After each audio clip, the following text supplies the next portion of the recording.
What's going on, my soccer people? Welcome on back to Box Soccer, the soccer show where I go over everything U.S. soccer, men's, women's, internationally or domestically. And I just want to say thank you so much for joining me on this episode, this interview that I'm going to be doing with someone that I've known for well over a year and have met personally. I can't wait to introduce y'all to him. Now, if you are coming in here for the first time or coming back, I would love to ask if you could please like, comment, or even subscribe to my channel, as it would help me very much and push my content to people much like you who are probably enjoyers of US soccer content. Now, without further ado, let me go ahead and introduce today's guest. Today, we're going to be having Jay Hernandez. Now, Jay, again, is someone that I have known for almost over a year and have met personally during the Orlando qualifiers against Panama. Jay is only one of the four-man crew that run the First Touch Space on Twitter, where they host multiple spaces and just do great soccer talk conversations. And he's also someone that I know that has lots of knowledge within US soccer. So, without further ado, let's go ahead and get the interview started with Jay Hernandez.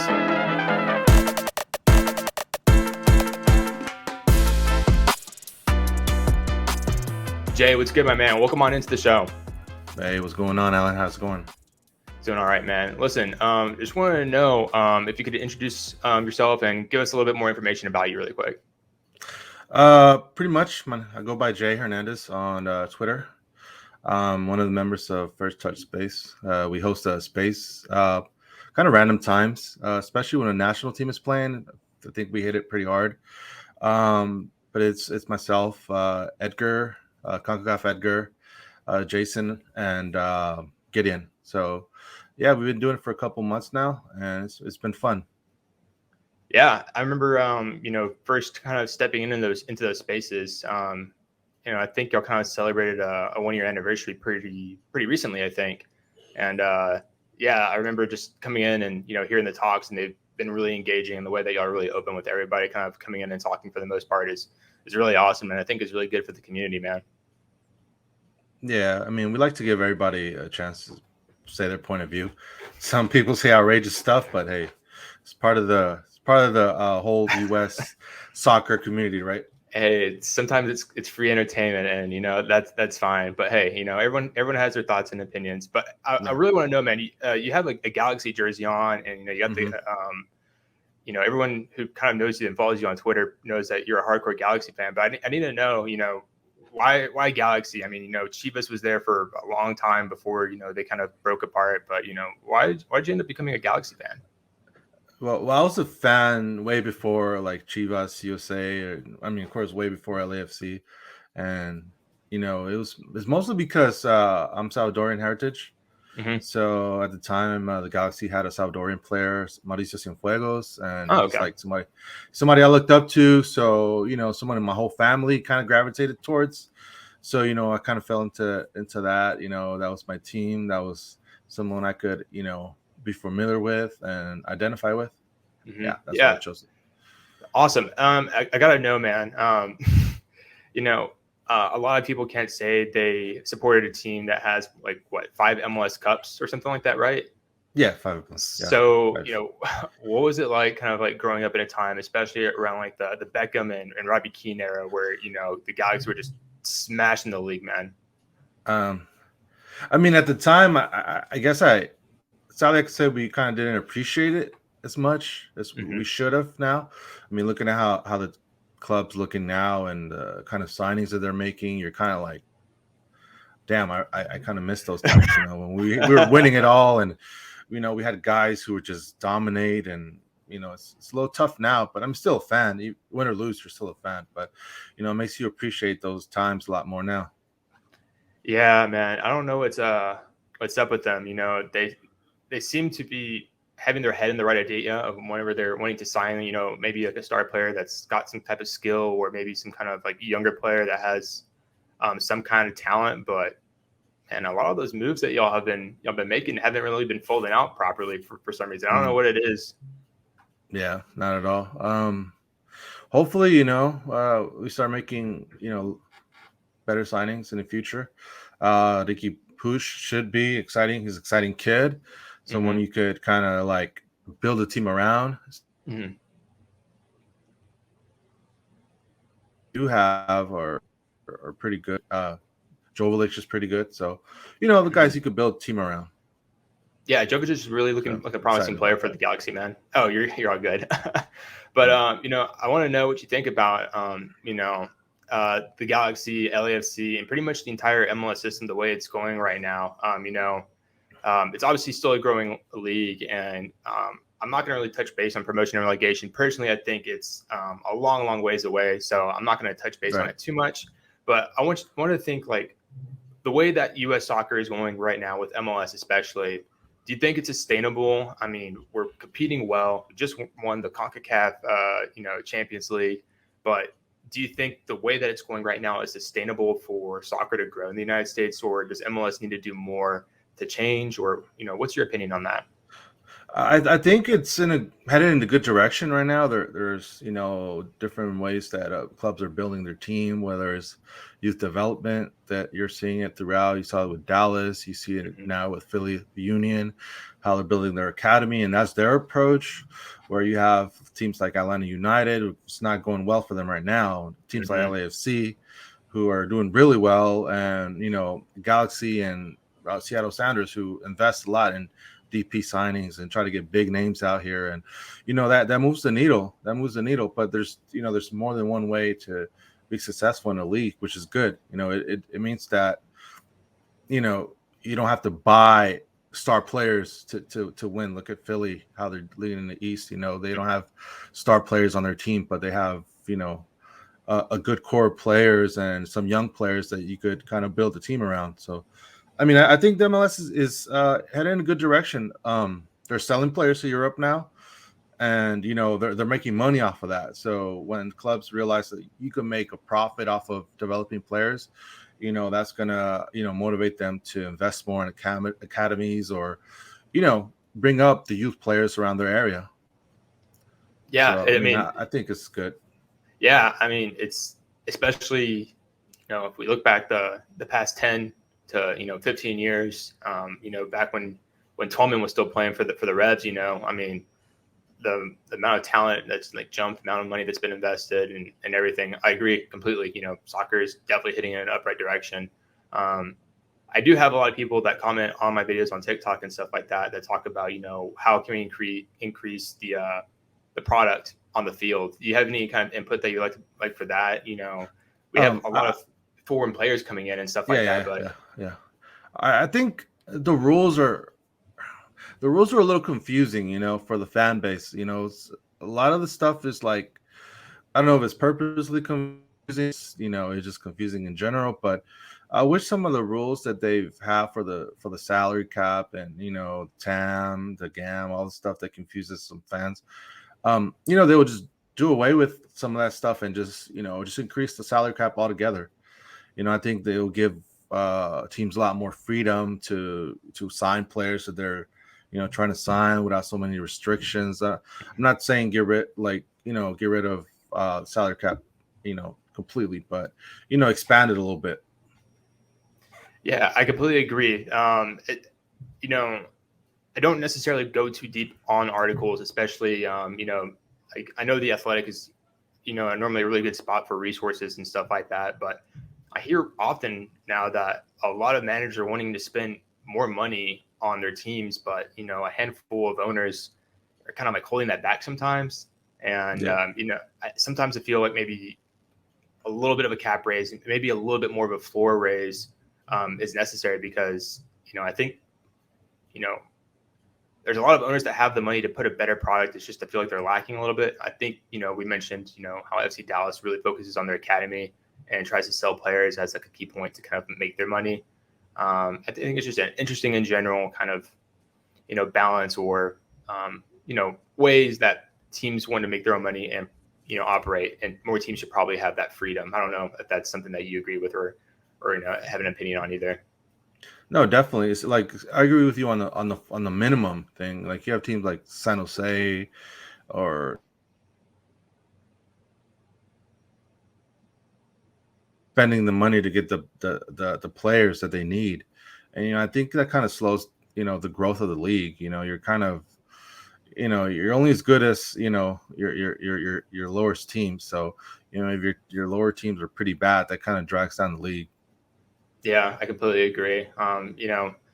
thankfully, we do have some good players that are making it entertaining. Right now we have some homegrown players that are standing out. You got Jesus Ferreira, who's electric for Dallas right now. You got Brian Vasquez for FC Cincinnati, who's lighting it up. I want to kind of continue on that point. A lot of our nines this past week, not just the weekend, had pretty incredible performances. Again, those two had goals in the midweek games from last week, and then a plethora of players over in Europe.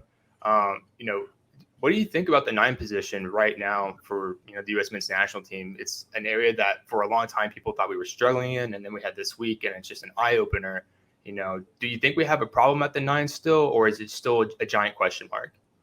I think we have the players, that could get the job done in the World Cup. It's just about putting a system around them that could help them be successful. Mm-hmm. They're scoring in Europe, and for a reason, right? That means that they could put the ball in the net.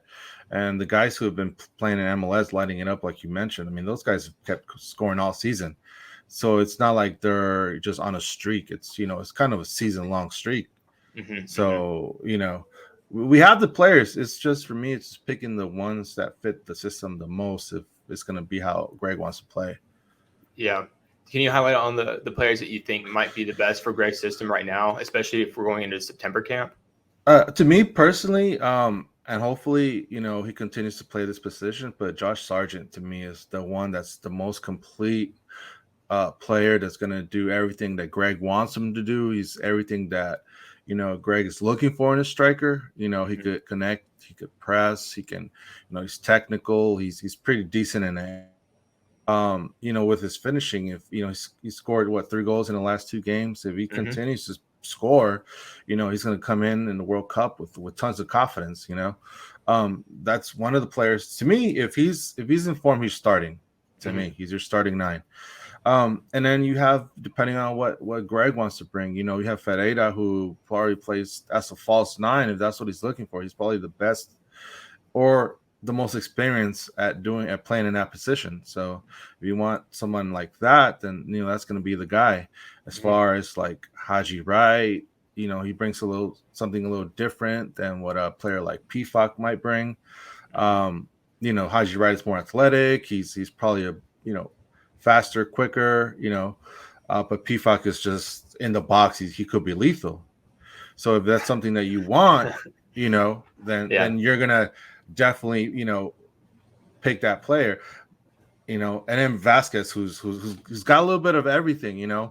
But there's concerns. It's too late to integrate him to the national team, or I mean, is he experienced? He's not experienced in an international level. So how do we know that he's going to be ready for that type of level? So that's kind of a hard question. But to me, it's Josh Sargent. If he's in form, he's starting. That's my opinion. Yeah.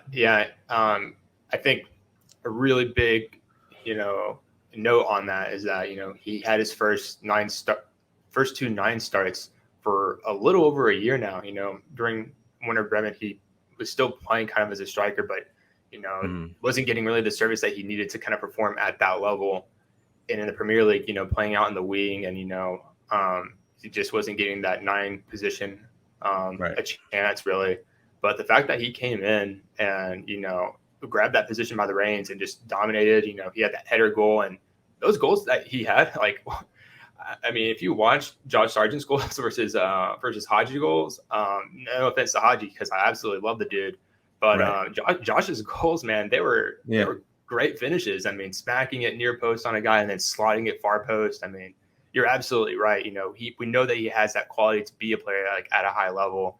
It's just if he's given those opportunities, and I completely agree. And I hope Norwich gives him those opportunities because he's an absolute killer whenever he's given the chance. But I couldn't help but chuckle whenever you said, if Pifak could, Pifak. We know what he is. We know what he is in the box. My questions have always been outside of the box. What can you do for the team? Yeah, completely. I'm really hoping that. I watched a little bit of him whenever he played at Young Boys, but their games are really hard to come by because just they don't get broadcasted internationally, really.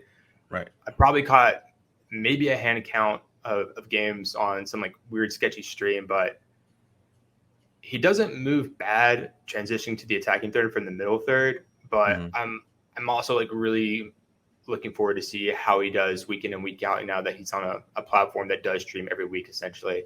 And I hope more people give him a chance to, because like you said, he could finish a lot of this stuff in the box. Obviously, we have that one giant example from Azteca, but somehow, some way, whenever he touches the ball inside the box, man, he somehow gets it in the back of the net for the most part. But I appreciate your input on that. But I'm going to try to end it off on some fun questions, man. I asked this question to Stan USMNT with Adam, and I mentioned that my favorite cleat was a CTR 360 that's no longer obviously made from Nike. I was wondering if you ever had like a cleat that you really liked, or you're like, man, if I was playing, I would definitely want like that pair of cleats. Yeah, I mean, there was, I think it was called the Nike Tempo or Nike Tempo. Yeah, I can't remember which one. And I remember a friend of mine had them, and I was like, damn, those are nice. But they were kind of expensive, for back then, they were pretty expensive. And I know my mom couldn't afford them.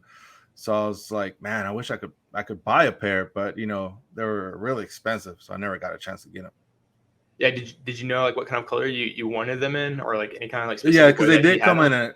Yeah, I think his was just black, but later on they came out with like the different colors, and like they had blue ones, and I think Ronaldo had the blue ones. The Brazilian Ronaldo played with the blue ones. I think I can't remember, but yeah, that's true. They did have different colors. Yeah, I'm not sure if Tempos are still being continued right now, but yeah, I remember growing up, whenever I played football as a kicker, I had some Tempos for my shoes, and they were phenomenal shoes, man. But yeah, I want to transition from favorite shoes to favorite jersey now, because Stan gave me some great answers. He talked about Fiorentina, he talked about Pele from the Cosmos. Do you have a favorite kind of jersey that really sticks out to you and is like a bucket list jersey? Probably Boca Juniors. The ones where like when Maradona was playing, or like when Riquelme was playing. I always wanted a Boca Juniors jersey. What else? The Juve, the old Juve vertical, black and white jerseys will always look good to me. Let's see. I mean, that's what comes to mind right now for me. I always like the Inter Milan jersey too. I don't know. I have a thing for vertical line jerseys, man. Those are pretty clean. So that's one of my favorites. Was always Inter Milan. Yeah. Well, what do you think about the current the away jersey for the Galaxy, man? That green and black, man, it is a nice looking kit. That's probably one of the best ones that they come out with for it's been a while. They've always come with pretty decent ones, but this one, I think they knocked it out the park. That's probably one of the best jerseys of MLS right now, I think. Do they have the best kit combo home and away in all of MLS right now? The white one is clean. The white one is really clean. I really like it. But the other one is a classic, so they have a good combination. I think so. I gotta agree. I probably do. Yeah, I completely agree. I mean, there's definitely a good few jerseys that are out there right now, but you can't compare like the all whites from the Galaxy, especially with the stars on the collar. On the collar, yeah. Yeah, and then the retro green and black with the stripes in the middle. It's just a clean look that really can't be beat right now. But hey, Jay, I'm gonna go ahead and let you go, man. It's been a good talk. If this goes well, maybe I can have you on for a second time and we can talk about some more stuff as the World Cup comes near. But I appreciate your time, man. Is there a place that you want people to follow you, or how to find you on your socials? Just on Twitter, Jay Hernandez. You can follow me, and mostly tweet about U.S. soccer and LA Galaxy and MLS, or Americans abroad. Yeah, I mean, guys, he's a great follow. I've been around Jay, the First Touch crew, and so many other guys from that First Touch space. So if you come in, they'll definitely welcome you in. They'll definitely let you speak. Jay, it's been an honor, man. Glad to have you back. It's good to see you again. Last time we saw each other was back in Orlando, but that was a good time. Yeah, but right. Hey, thanks again, man. Have a good night. No problem. All right, that about does it for today's interview. Thank you all so much if y'all stayed for the end of this video. It really does mean a lot. And if you enjoyed the content that y'all saw today, please do consider giving a like or subscribing to my channel, as again, it does help my channel very much and push it to people much like yourself. But without further ado, thank you so much again for watching. I will have another interview up shortly. I hope to get more of these up for y'all to enjoy. Thank y'all so much again for enjoying this channel. Please subscribe, set the notification bell. I will see y'all in the next video. Take care. Y'all are loved. Bye-bye.